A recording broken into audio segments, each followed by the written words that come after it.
Isang mapagpalang araw muli sa ating lahat.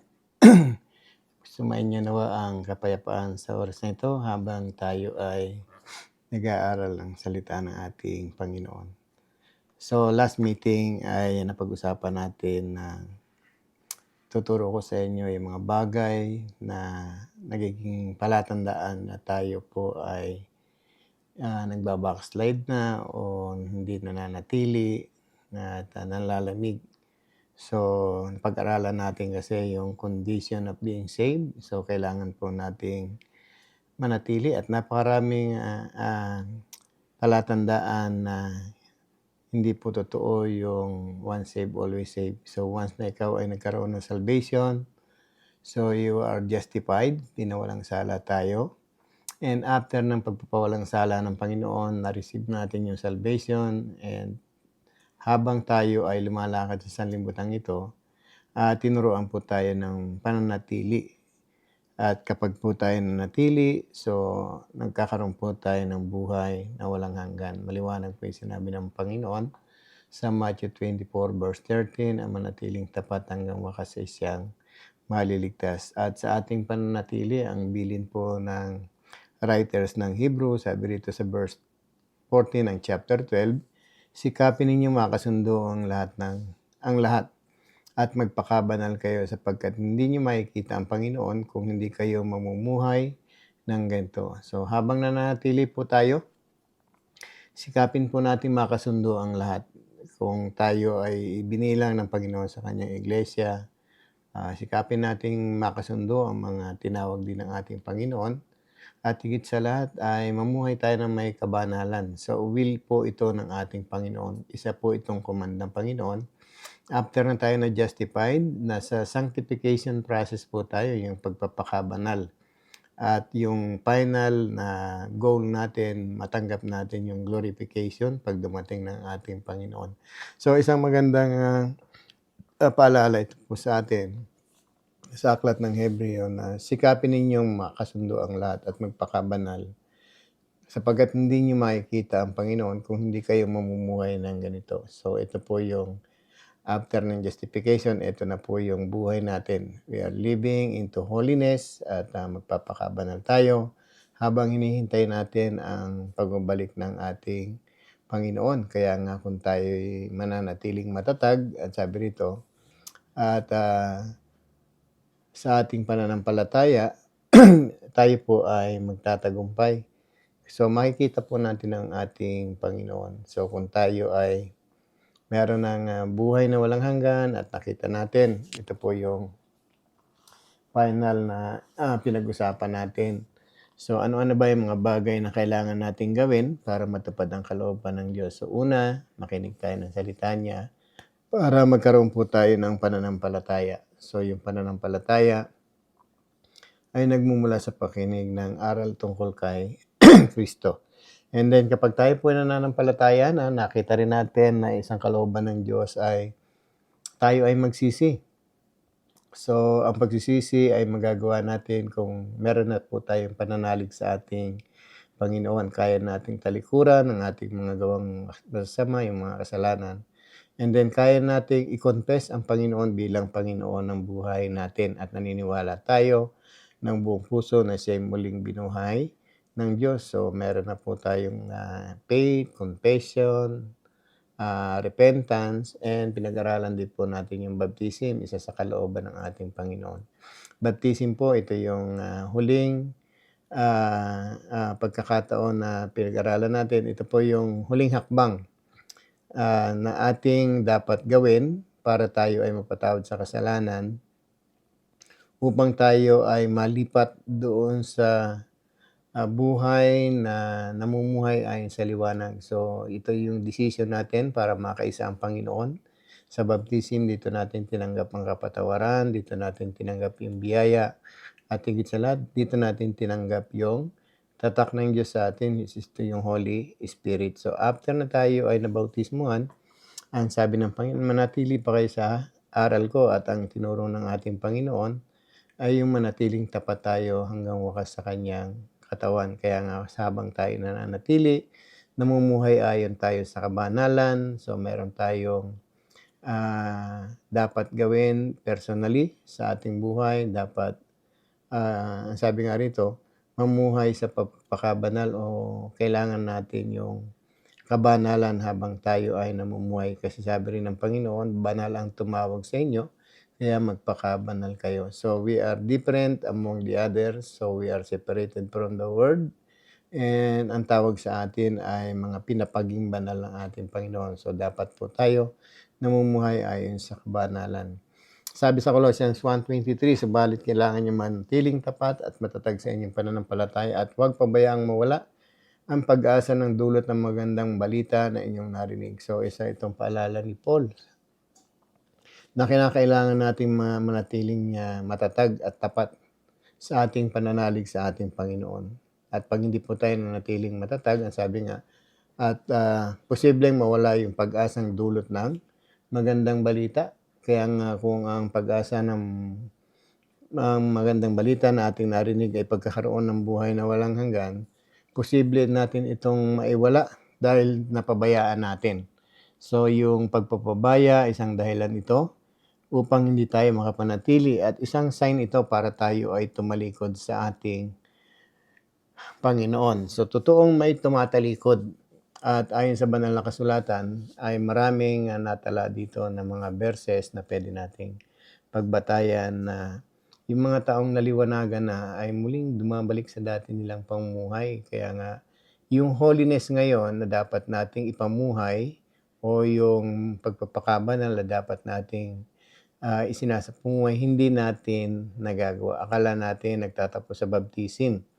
So, pag tayo po ay new creation na, isa na tayong bagong nilalang, hinugasan na po tayo at tinubos tayo sa pagkakasala. Kaya nga sa atin, sa abot ng ating makakaya, magpakabanal tayo kasi yung pong isang bilin ng Panginoon after na tayo ay pinawalang sala. Kaya nga sabi rito, pwede pala nating maiwala o pwede pala nating mapabayaan.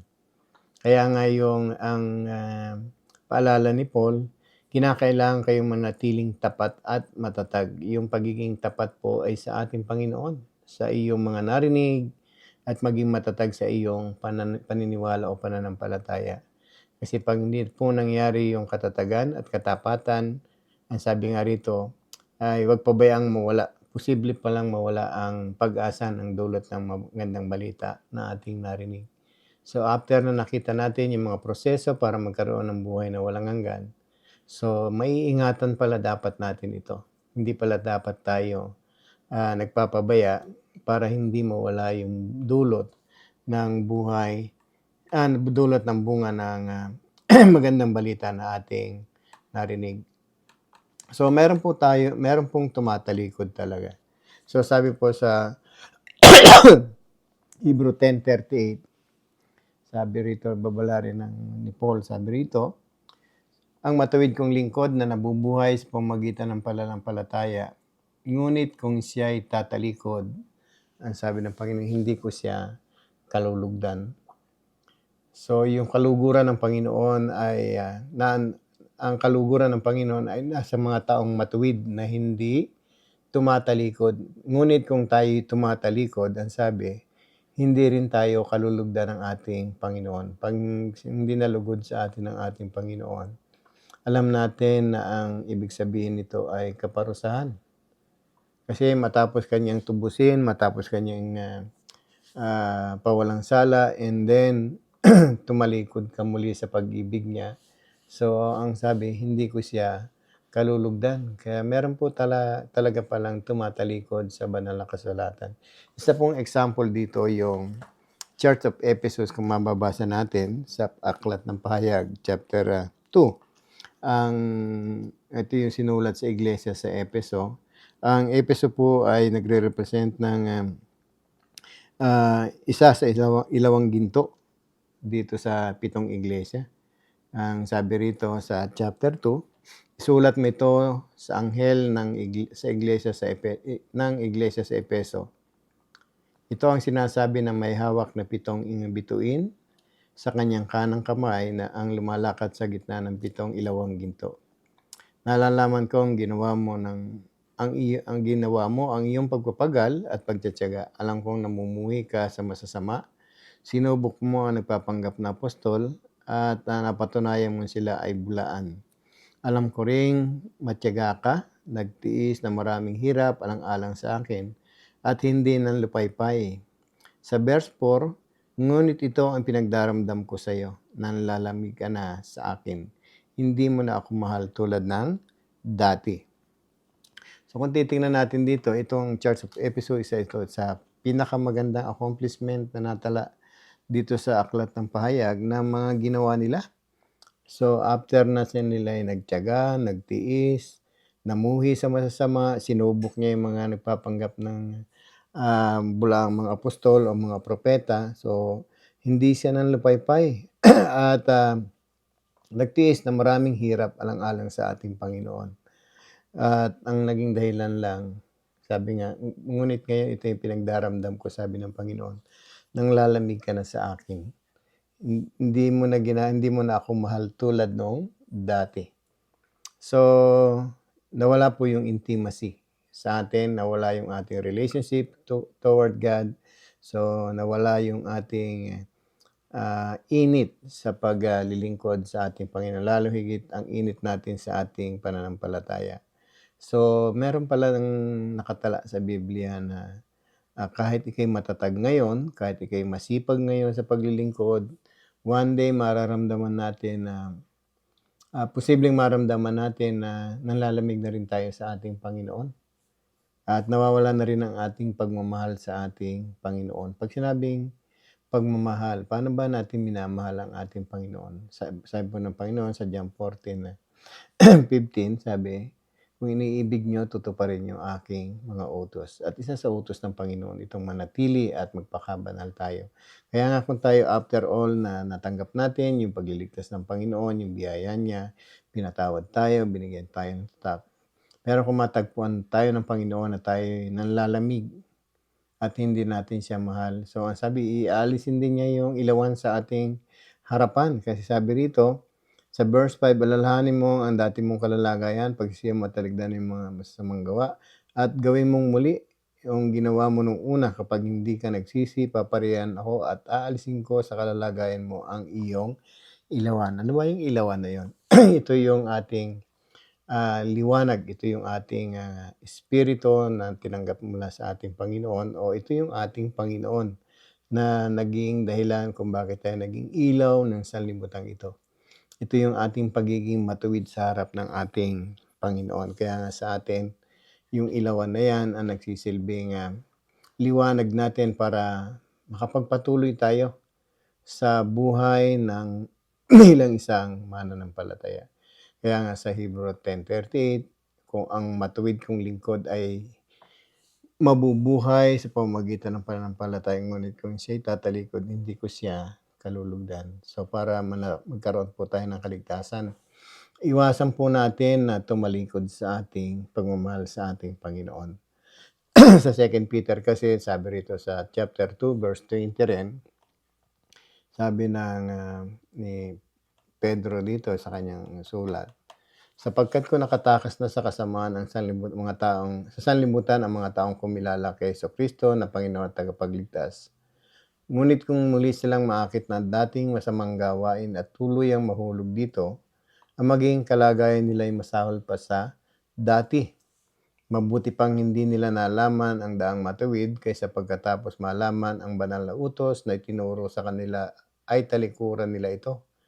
Ang nangyari sa kanila ay nagpapatunay na totoo ang kasabihang, ang aso sa pagkatapos sumuka ay muling kinakain at iniluluwa, ang iniluwa na. So, ang aso pala, pag sinuka niya yung kanyang kinain, muli niya kinakain. So, nakakadiri. At ang baboy raw, matapos paliguan, ay muling nagbabalik sa kanyang lubluban o doon sa putikan. So, sino itong mga tao nito? So, ito pala yung nakaranas na o nakatakas na sa kasamaan ng sanlibutan. Ito yung mga taong kumilala sa ating Panginoon. Ibig sabihin, ito yung mga Christian, mga mananampalataya, ito ating itong mga kapatid.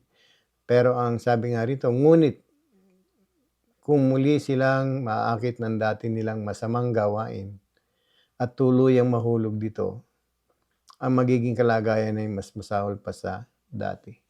So, ano ba yung dati nating mga gawain? Ano ba yung mga bagay na ginagawa natin na kinahumalingan muli natin after nating iwanan, tinalikuran? So, ito yung mga kasalanan na nagiging dahilan kung bakit tayo hindi makakapasok sa karya ng Diyos and muli nating ginagawa. At kung ginagawa natin ito para daw tayong aso matapos natin isinuka yung ating kinain, ay muli nating kinakain. At katulad din daw tayo ng baboy matapos paliguan, bumabalik muli sa lubluban. So, yun pala ang kalalagayan ng isang tumatalikod at bumabalik sa muli nating sa dating pagkatao para daw tayong hayop. So, kung tayo ay tinuturing na hayop ng Panginoon, talagang hindi tayo kalulugdan ng ating Panginoon. Kaya nga dito, isang paalala ito sa atin na ang purpose nitong ating pag-aaral kung bakit kailangan natin malaman yung mga bagay na dapat nating iwasan para tayo tuloy ay magtagumpay at magkaroon talaga tayo ng buhay na walang hanggan. Bihira po ang nagbibigay ng warning sa ating mga kapatid kasi ayaw nila itong mawala sa kanilang grupo, na mawala sa kanilang piling. Pero kung ang pagiging pananatili nila, nakasama nila, and then gumagawa pala ito ng mga dati nilang gawain, and then hindi natin pinanaalalahanan, so parang ibinubuli din natin sa kapahamakan yung ating kapatid. Kaya tama lang po na palalahanan natin yung mga taong nakakilala na sa ating Panginoon bilang tanda ng pagmamahal natin sa kanila. Iwasan natin o turuan natin silang huwag munang balik sa dati nilang kalalagayan. Kung ano man meron silang ginagawa dati na naging dahilan kung bakit nalayo sila sa Diyos, so pagsabihan natin upang huwag mawala yung pag-asa na dulot ng mabuting balitang narinig natin. So, ganun din ang sinabi ng Panginoon. Kung sabi ng Panginoon sa John 15:1-8, o kung hindi kayo mananatili, sabi, puputulin kayo. At kung tayo pinutol na, hiwalay na tayo sa saka puno, at tayo ay matutuyo at ihahagis din sa apoy. So, ito yung mga taong nakakilala na din sa ating Panginoon, and then nakalakip na siya, nakadugtong na siya doon sa puno ng ubas, and then hindi tayo namumunga o hindi nakita sa atin yung kabanalan at hindi natin nakasundo yung ating mga kapatid. So, posibleng pinuputol din pala ng Ama na wala tayong kamalay-malay. So, minsan hindi natin nalalaman, ako ba isang backslider na? Ano ba yung dapat kong gawin? Ano ba yung dapat kong matutunan para makita ko na hindi ako nagba-backslide pa? So, ang sabi sa 2 Corinthians chapter 13, verse 5, sabi ni Paul, subukin ninyo ang inyong sarili kung kayo namumuhay pa ayon sa pananampalataya. Suriin ninyo ang inyong sarili. Hindi ba niyo nalalaman na nasa inyo si Kristo Jesus? Maliban na lamang kung kayo ay mga bigo sa pagsubok. So, tandaan natin ang pagsubok ay dalawang naidudulot sa atin. Una ay katagumpayan kasi nais ng Panginoon na magtagumpay ka. Ang pagsubok kasi ay pagtitiwala sa ating Diyos. Kung tayo nananalig sa Kanya na tayo ay makakapamuhay ayon sa kaliwanagan dahil sa Kanya, so pagtiwalaan natin yun, yung mga bagay na dapat nating suriin na kung tayo ba ay nananampalataya pa, ano ba yung bunga ng pananampalataya natin? So kung titingnan natin, nung naging mananampalataya tayo, kung babalikan natin doon sa Acts chapter 2, unang naging bunga ng pananampalataya natin, nananatili sila sa aral ng mga apostol. So ito yung mga taong nag-aaral lagi ng banal na kasulatan. So para bang nai-enjoy niya yung pag-aaral, pagbabasa ng salita ng Diyos. Ngayon, para malaman mo ang iyong sarili kung ikaw ay nasa Panginoon pa, siyasatin natin ang ating sarili. Sabi nga rito, kung tayo namumuhay pa ayon sa pananampalataya, ang unang magiging question sa akin, sa ating lahat, gusto ko pa bang magbasa ng banal na kasulatan? Gusto ko ba laging nagbabasa ng banal na kasulatan? Ngayon kung matagpuan mo yung iyong sarili na hindi mo na pala gustong magbasa, hindi ka na nag-aaral, hindi ka na nananatili sa aral ng mga apostol o sa banal na kasulatan, sa madalit salita, So, posibleng ikaw ay bagsak sa pagsubok o posibleng ikaw ay nanlalamig na sa Panginoon. Alam niyo ba kung bakit tayo nakalapit sa Panginoon? Kasi natuto tayo mula sa aral ng banal na kasulatan. Ang Diyos ang nagtuturo sa atin. Ngayon kung matapos nating matuto and then tinalikuran natin ito o pinawalang-bahala na natin yung mga bagay na dapat nating gawin, so posibleng tayo ay bumagsak sa pagsubok. Sabi nga, ang unang naging bunga kasi ng resulta ng pagkakaroon ng buhay na walang hanggan, ang sabi sa Acts chapter 2:42, unang gawain ng mga taong nananampalataya yung nananatili sa aral ng mga apostol. Tayo ay patuloy na nagsasaliksik, nagpapa-disciple para matuto, para magamit ng ating Panginoon. Pangalawa, isang sign din na tayo ay tumalikod na, kung hindi na tayo nakikipag-fellowship, ang sabi doon kasi sa Acts 2:42 rin, ay nananatili silang nagsasama-sama sila bilang magkakapatid. So, sa pagiging mananampalataya natin, isang bunga nito, yung kasama mo pero nakikipag-fellowship tayo. Mahal mo yung iyong kapatid sa Panginoon. At puwede mong masuri o masiyasat yung sarili natin at puwede mong tanungin, mahal ko pa ba yung kapatid ko? Nakikipag-fellowship pa ba ako sa kapwa ko Kristiyano? So, 'pag hindi na natin natatagpuan 'yon, isang sign din 'yon na tayo ay nanlalamig na. Kasi ang pinakadakilang utos ng Panginoon sa atin, mahalin mo ang Diyos at mahalin mo ang iyong kapwa. Ngayon, 'pag tayo nakikipag-fellowship, minamahal natin ang Diyos kasi utos niya na magkaisa tayong lahat. Ngayon, hindi mo na mahal ang Panginoon dahil ayaw mong mahalin yung kanyang katawan, yung miyembro ng kanyang katawan. Alin ito? Ito yung mga kapatid natin sa Panginoon. Ayaw ko ng makipag-fellowship, parang gano'n ang ibig sabihin, o ayaw ko ng makisama sa kanila. So, yun yung mga palatandaan na tayo ay bumabagsak sa pagsubok natin. Hindi natin alam kung bakit tayo inilagay ng Panginoon doon sa kanyang katawan, kasama ng ating mga kapatid. So, merong purpose ang Panginoon sa'yo kung bakit isinama ka doon. At wag nating pangunahan yung purpose o layunin ng ating Panginoon. Minsan kasi dahil sa ating nararamdaman, lagi nating sinasabi, ayaw ko na diyan, parang gano'n. So, yun yung isang sign na hindi mo na mahal ang iyong kapatid at isang sign din ito na tayo ay nabibigo sa mga pagsubok na binibigay sa atin. Hindi natin nare-realize minsan, hindi natin alam na yung mga mananampalataya na nagiging nakaka-fellowship natin, mga ordinaryong tao din 'yan. Makasalanan din 'yan at patuloy na nagkakasala.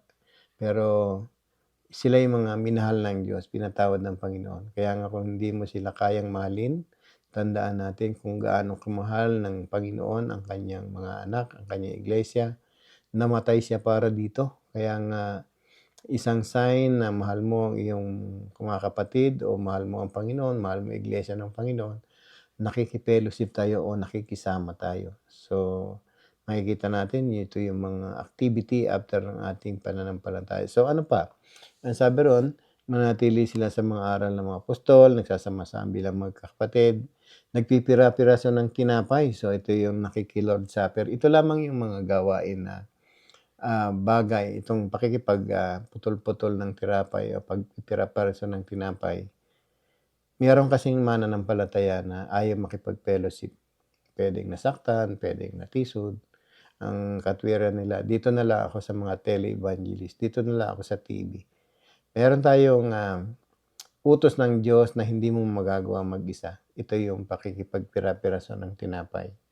So, sa atin, ang pagpipira-piraso ng tinapay ay pag-alala sa ginawa ng ating Panginoon at ang inuutusan doon hindi isa lang.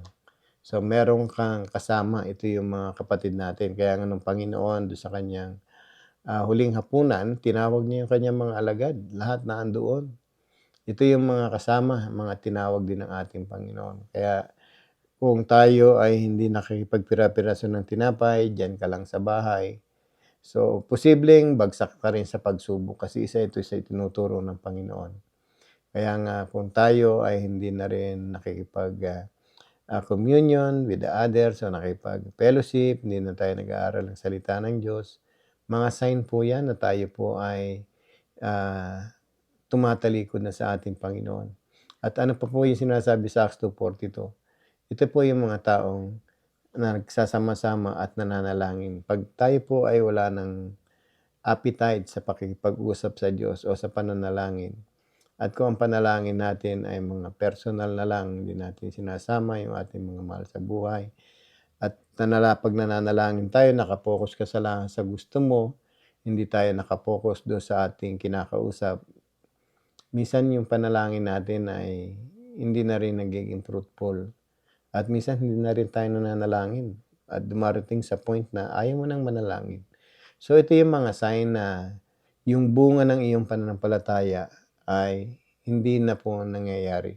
Hindi na po tayo namumuhay doon sa bunga o hindi na po tayo namumuhay ayon sa ating pananampalataya. At lalo higit, hindi na po tayo nagpupuri sa ating Panginoon kasi doon mababasa natin sa 46 and 47, ang sabi ron ay sila'y nagpupuri sa Diyos. Yung mga taong nagba-backslide, minsan ay hindi mo na yan makikita sa hindi mo na yan makikita sa simbahan. Ayaw na may worship, ayaw na magpuri sa Panginoon. Ito yung mga tao na may mga palatandaan na sila ay nanlalamig o tumatalikod na sa ating Panginoon. Hindi na rin sila tumutulong sa kapwa, so nawala na rin yung charity. So hindi na rin sila nagbibigay. At higit sa lahat, hindi na sila lumalakad ayon sa liwanag. Ang paglakad ayon sa liwanag ay pamumuhay. Sabi rito kasi sa 1 John 1:5, sabi rito hanggang sumusunod, hanggang 7, ito ang aming narinig sa kanyang anak, ang tinutukoy dito sa ating Panginoon, at ipinahayag naman namin sa inyo, ang Diyos ay liwanag at walang anumang kadiliman sa Kanya.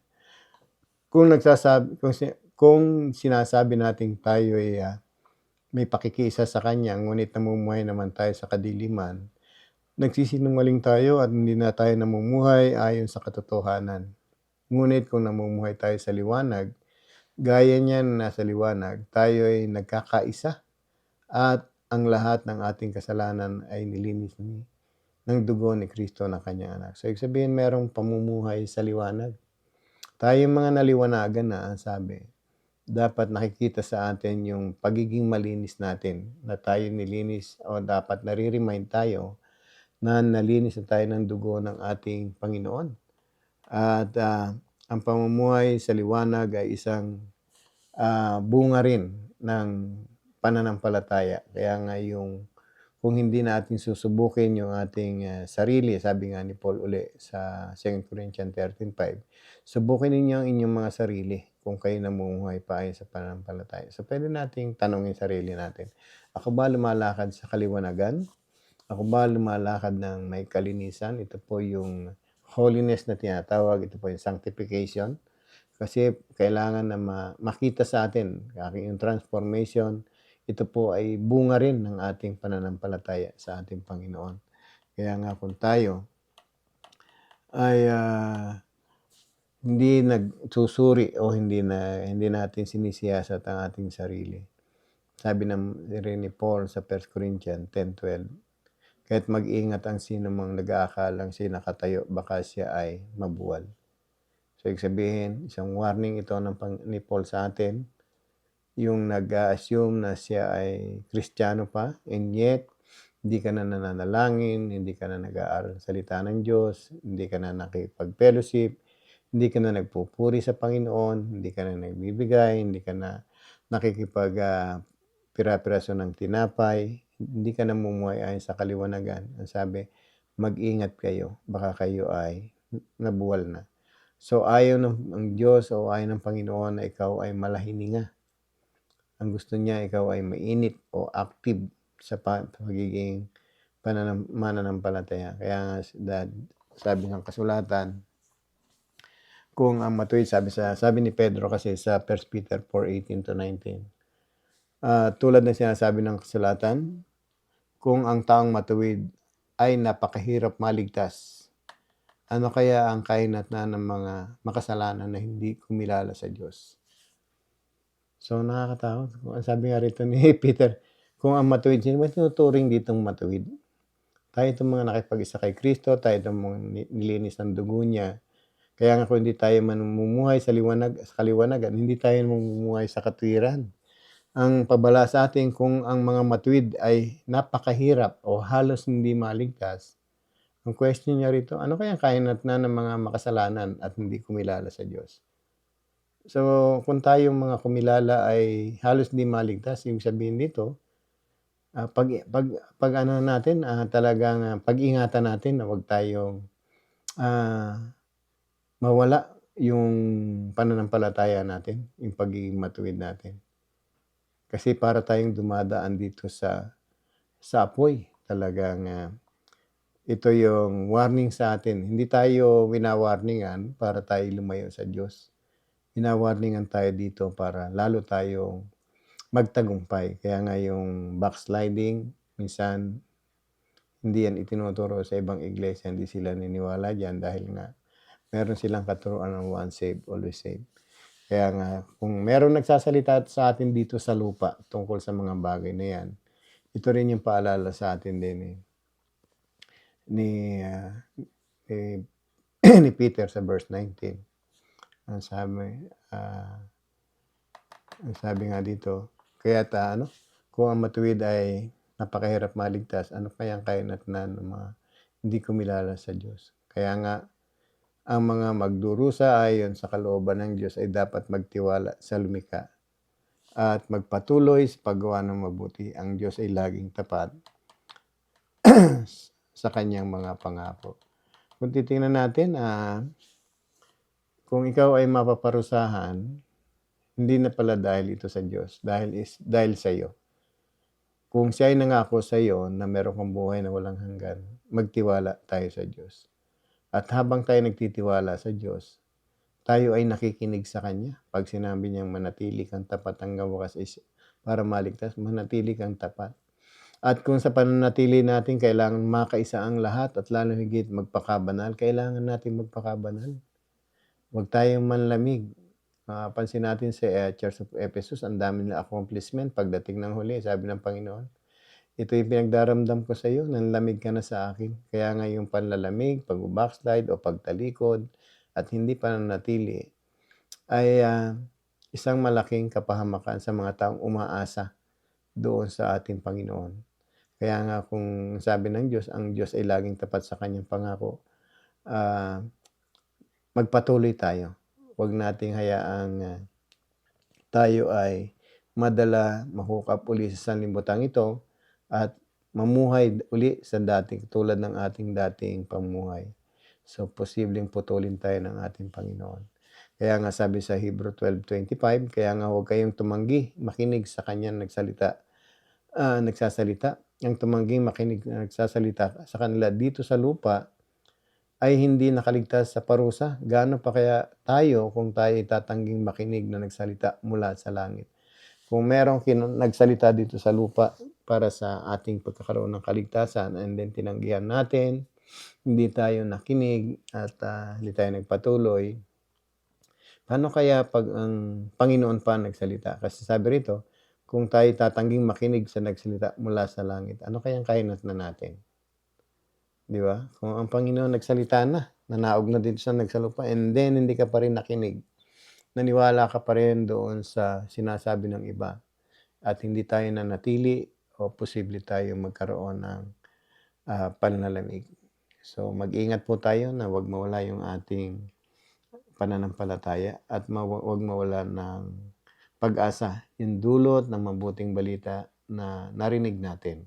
Mahalaga po yung salita ng Diyos. Kaya nga sa atin, after tayo nakarinig na, nagkaroon ng kaligtasan, manatili po tayo. So therefore, maliwanag po na maliligtas tayong lahat.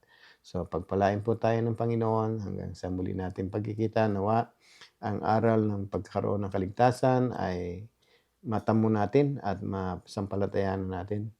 At kung meron po nangangaral sa inyo, makinig din po kayo at suriin yung mabuti yung mga sinasabi sa atin. At, kung nakita natin hindi po humangga sa baptism lang, so dapat po may pananatili. At sa pananatili, kailangan natin yung pagpapakabanal. Ito yung sanctification process. 3 stage po ang kailangang mangyari sa atin. Justification, after ikaw nagkasala, kailangan ma-justified. And then, sanctification process, after na tayo ay tumanggap sa Panginoon, justified, hanggang tayo ay abutan ng kamatayan. And yung glorification, ito yung igagawad ng Panginoon sa atin sa kanyang muling pagbabalik. So, therefore, ang salvation ay totoo. Merong katibayan na meron tayong guidance at meron tayong instruction paano tayo maligtas. Huwag po tayo maniwala sa sabi-sabi, mag-aral po tayo. Hanggang sa muli, siguro i-share ko sa inyo ang kahalagahan o yung Biblia mismo. Para lahat kasi ng pinag-usapan natin galing sa Biblia. Ano ba ang Bible? So ito yung i-share ko sa inyo sa susunod na pagkakataon. Muli, magkita-kita po tayo. Naway ang aral na ito ay matanggap natin at higit sa lahat ay mapakinabangan natin. So mahal tayo ng Panginoon. Gusto niya na meron tayong buhay na walang hanggan. At tayo bilang mga tao, kailangan niya yung response natin. Gusto ba natin o hindi? Kaya kung tayong parurusahan, ayaw natin. Kung gusto natin buhay na walang hanggan, magtatagumpay tayo, gusto natin. Pag gusto natin, magtiwala tayo sa Panginoon. So muli, sumayin niyo ang pagpapala ng Panginoon. Naway ang kapurihan ay sa Diyos lamang. Muli nating pagkita-kita. God bless po sa inyong lahat.